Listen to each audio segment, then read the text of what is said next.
PTI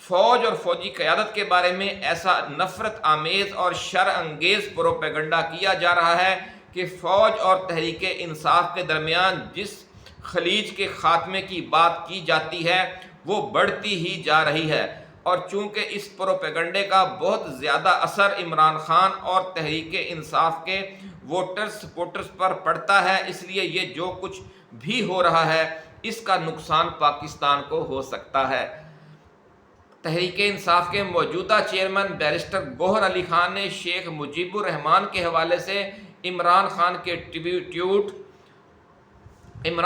tweet اور اس tweet میں موجود ویڈیو کے ذریعے فوج اور فوج کے سربراہ کے خلاف آگ بھڑکانے پر یہ کہہ کر پانی ڈالنے کی کوشش کی کہ عمران خان نے اس ٹویٹ میں موجود ویڈیو کا مواد نہیں دیکھا۔ تو ناظرین، ایک بندہ جیل میں بند ہے، اس کے سارے معاملات اس کے اختیار میں نہیں ہیں، آپ بھی سمجھتے ہیں، ہم بھی سمجھتے ہیں۔ ہاں البتہ جو انٹرویو اس سے بار بار کنسلٹیشن کے بعد جاری ہوا اور چھپا ہے اس میں تو کوئی ایسی بات نہیں ہے جس طرح کی وہ ویڈیو کہہ رہے ہیں یا جس طرح کا وہ معاملات کہہ رہے ہیں، ٹویٹ اگر ہوا ہے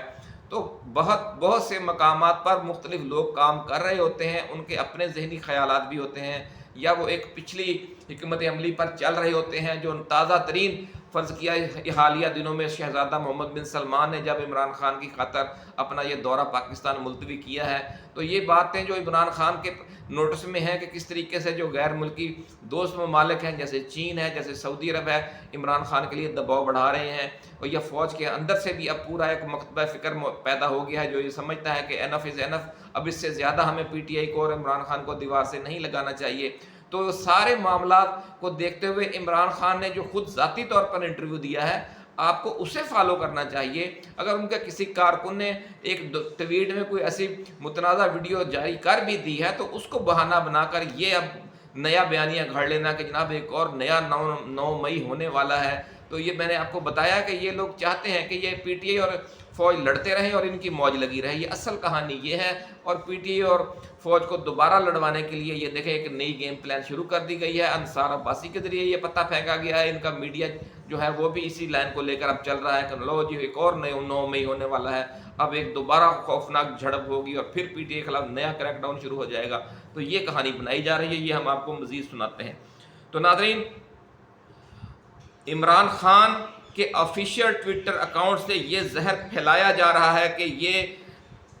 زہریلا ٹویٹ جس وقت میں یہ کالم لکھ رہا ہوں اس وقت تک ڈیلیٹ بھی نہیں کیا گیا۔ اگر بیرسٹر گوہر کہتے ہیں کہ عمران خان نے اس ٹویٹ میں موجود ویڈیو کو نہیں دیکھا تو یہ کہ کچھ اوور ڈو ہو گیا، تو پھر اس ٹویٹ کو ڈیلیٹ کیوں نہیں کیا گیا؟ دیکھیں نا کس طریقے سے اب وہ ایک ٹویٹ کسی نے کر تو دیا ہے، اب اسی ٹویٹ کو لے کر چل پڑے ہیں، اور اتنا لمبا چوڑا جو اللہ کے بندے نے انٹرویو دیا ہے وہ آپ کو نظر نہیں آتا اور آپ کو ٹویٹ نظر آتا ہے۔ اسی لیے کہتے ہیں کہ جناب یہ جو ہوتے ہیں ان کو دشمن کی آنکھ کا بال بھی نظر آ جاتا ہے اور اپنی آنکھ کا شہتیر بھی نظر نہیں آتا۔ آپ خود کیا کرتے رہے ہو یار نون لیگ والو اور پیپل پارٹی والو، آپ نے کیا فوج اور اسٹیبلشمنٹ اور عدلیہ کے خلاف کیا کیا زہر نہیں اگلا، کیا کیا آگ نہیں بھڑکائی اس ملک میں۔ تو اگر ایک ٹویٹ ہو گیا یا ایک ویڈیو کسی نے ڈال دی کسی کارکن نے، وہاں پر تو آپ کو پتہ ہی ہے کہ بیرون ملک سے ان کا ٹویٹر اکاؤنٹ شاید چلایا جا رہا ہے یا ملک کے اندر سے بھی، تو کہاں پی ٹی آئی چھپتی چھپاتی پھر رہی ہے، کہاں اس کو پاس اتنے وسائل ہیں یا اتنی اس کی حالت ہے کہ وہ ہر کام عمران خان کی رضامندی سے کرے۔ اپنے اندازے سے بھی کچھ لوگ ورکنگ کر رہے ہوتے ہیں، لیکن اب اس بات کو ایک ٹویٹ کو اور اس میں لگی ہوئی ویڈیو کو بنیاد بنا کر دیکھیں کیسے فسانہ کھڑا گیا ہے۔ اب مزید کیا فرماتے ہیں؟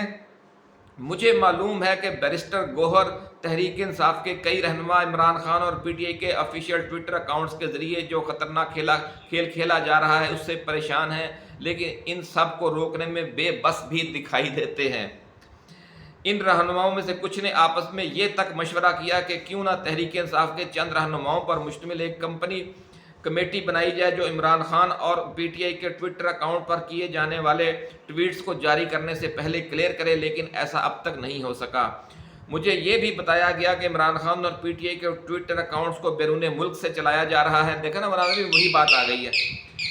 اس بحث میں پڑے بغیر تحریک انصاف کے رہنماؤں کو سنجیدگی سے ایک نقطہ پر غور کرنا چاہیے کہ وہ کون لوگ ہیں جو تحریک انصاف کی سیاست کے ساتھ ساتھ پاکستان کو نقصان پہنچانے کے ذمہ دار ہیں۔ جس 9 مئی کا سانحہ، جب 9 مئی کا سانحہ ہوا تو اس کے بعد تحریک انصاف کے کچھ رہنماؤں کو یہ کہتے سنا گیا کہ عمران خان کے قریب کچھ لوگ ان کے کان فوج کے خلاف بھرتے رہتے تھے، جو عمران خان اور فوج کے درمیان لڑائی کا سبب بنا، اور معاملہ 9 مئی کے تشدد، فوجی تنصیبات اور شہداء کی یادگاروں پر حملوں پر ختم ہوا۔ تو ناظرین یہ ظاہر کرنے کی کوشش کی جا رہی ہے کہ جیسے یہ شہداء کی یادگاروں پر اور جو فوجی تنصیبات ہیں ان پر حملہ عمران خان نے کروایا، اور عمران خان نے کیوں کروایا؟ اس لیے کروایا کہ ان کا جو ذہن تھا وہ کچھ لوگ بھرتے رہتے تھے۔ اللہ کے بندو، یہ ایک فالس فلیگ آپریشن تھا۔ فالس فلیگ آپریشن میں کس طریقے سے پی ٹی آئی کا روپ دھار کر لوگوں کو ان مقامات پر بھیجا گیا، اور انہوں نے وہاں جو دیگر اصلی حقیقی کارکن موجود تھے ان کو ساتھ ملا کر ان سادہ لوگ کارکنوں کو یہ واردات ڈال دی۔ اصل کہانی تو یہ ہے، عمران خان بھی بار بار یہ کہہ چکا ہے، اگر عمران خان نے یا پی ٹی آئی نے 9 مئی کرنا ہوتا تو پھر اس طرح کے احتجاج بار بار بعد میں بھی ہوتے رہتے۔ اتنا خوفناک کریک ڈاؤن ہوا پی ٹی آئی پر، کیا پی ٹی آئی پھر دوبارہ ایسے احتجاج نہیں کر سکتی تھی؟ کر سکتی تھی، لیکن چونکہ پالیسی ہی نہیں ہے پی ٹی آئی کی ایسے احتجاج کرنے کی، تو انہوں نے کیا کرنا تھا؟ تو ناظرین، اس ساری تفصیل میں ہم اس لیے گئے ہیں آپ کو تاکہ سمجھ آ جائے کہ یہ کیا واردات نئی سے نئی ڈالی جاتی ہے۔ اور شہباز شریف کا آخر میں سن لیں کہ جو دورہ سعودی عرب تھا، جو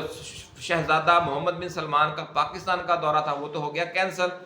اب شہباز شریف صاحب خود جا رہے ہیں چین میں، کیونکہ وہاں سے سعودیوں نے تو ہر معاملے کو، پروجیکٹ کو ڈیلے میں ڈال دیا ہے، بیک برنر پر رکھ دیا ہے۔ اب یہ جانا چاہ رہے ہیں چین، اور اب چین سے یہ تازہ خبر آئی ہے کہ یہ 4 روزہ دورہ کرنا چاہتے تھے، یعنی 3 سے 4 روزہ، 4 جون کو یہ جانا چاہتے تھے اور 7 جون کو وہ یہ واپس آنا چاہتے تھے، یعنی کم و بیش 4 روزہ یہ دورہ کرنا چاہتے تھے۔ لیکن جو چینی ہیں وہ یہ کہہ رہے ہیں کہ یا تو ابھی ہم مصروف ہیں، یا تو آپ یہ دورہ ذرا ملتوی کر دیں، یا پھر اسے 2 روزہ کر دیں۔ تو ناظرین اب دیکھیں کہ چین سے انہیں کیا جواب ملتا ہے، کیونکہ وہ چین والے بھی سمجھتے ہیں کہ یہ امریکی پٹھو ہیں، امریکی انہیں لے کر آئے ہیں، یہ سمجھ لیں کہ لندن پلان کے تحت ایک کٹ پتلی حکومت پاکستان پر مسلط کی گئی ہے، اور ان سے وہ کیا توقعات رکھیں گے، اس لیے وہ بھی انہیں اتنی زیادہ لفٹ نہیں کروا رہے۔ لیکن جو ہی کوئی تازہ ترین خبر آئی ہم کسی اگلی ویڈیو میں آپ کے ساتھ شیئر کریں گے۔ اجازت دیجیے، اپنا بہت خیال رکھیے گا، اللہ حافظ۔ پاکستان